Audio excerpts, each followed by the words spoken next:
Space consists of interstellar medium made up of gas and dust, which consist of hydrogen, carbon, and silicon. This interstellar medium is collected into dense clouds of gas and dust known as a nebula. A nebula is the birthplace of stars. Within a nebula, due to gravity, the gas and dust clump together. These clumps pull more atoms inside. As this continues, the gas pressure increases and the core of the protostar gets hotter and hotter. A protostar is a very young star that is still gathering mass from its parent molecular cloud. Then a fusion reaction will ignite and the stars light up. The minimum mass for the formation of a star is about 80 times the mass of Jupiter. This forms a star. Stars spend the majority of their life fusing hydrogen into helium. When the hydrogen is nearly used up, the star can fuse helium into heavier elements. Through this process, gravity tries to collapse the star, and the temperature produced gas pressure pushes the material in the star outward. During the life of a star, there is a balance between the gas pressure pushing out and gravity pushing in. For the major part of its lifespan, a star stays in the phase where hydrogen is being fused into helium and a balance between force pushing out and force pushing in. How long a star lives depends on its initial size. Stars can live from many millions of years to many billions of years. The most massive stars become extremely dense and hot in the core and therefore have a very high fusion rate.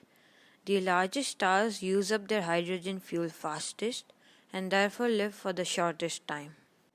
Stars that are the size of our Sun fuse hydrogen much more slowly and therefore live much longer, that is, billions of years. As a star begins to run low on hydrogen, since the hydrogen has been fused with the helium to keep it from collapsing, the core will contract due to gravity. The collapsing core increases temperature to the point that the star can begin to fuse helium into carbon. When that happens, the outer portion of the star expands greatly due to the higher temperature. The star can expand to 1,000 times the diameter of the Sun. At this point, the star is called a red giant. If our Sun became a red giant, its surface would expand out past the orbit of Mars. But don't worry, there are still billions of years until that happens. After the star has lived through its red giant stage, the fusion essentially ends. The star runs out of fuel, allowing gravity to collapse the star.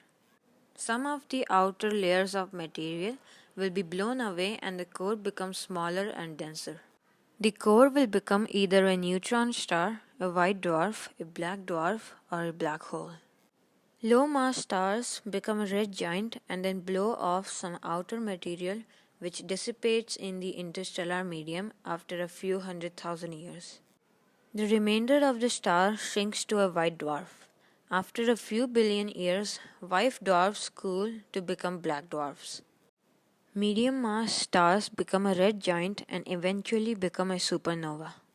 A supernova is the massive explosion of a star accompanied by emission of light and matter so intense that it can outshine an entire galaxy. After a supernova, when all the accessible fuel in a medium mass star is exhausted, the core collapses and proton-electron pairs are converted into neutrons. Such stars are called neutron stars. Neutron stars might spin rapidly, giving off light and X-rays, or they might emit pulses of energy regularly and be known as pulsars. The largest mass stars become black holes. They end their life in the same way as a medium mass star. After the outer layers are blown away in the supernova, the core of the star shrinks down in volume but still has a huge mass. The density of it is so high that it is even denser than neutron stars. It will have a gravitational force so large that not even light can escape from the body. Black holes are simply a very dense ball of matter with intense gravitational attraction.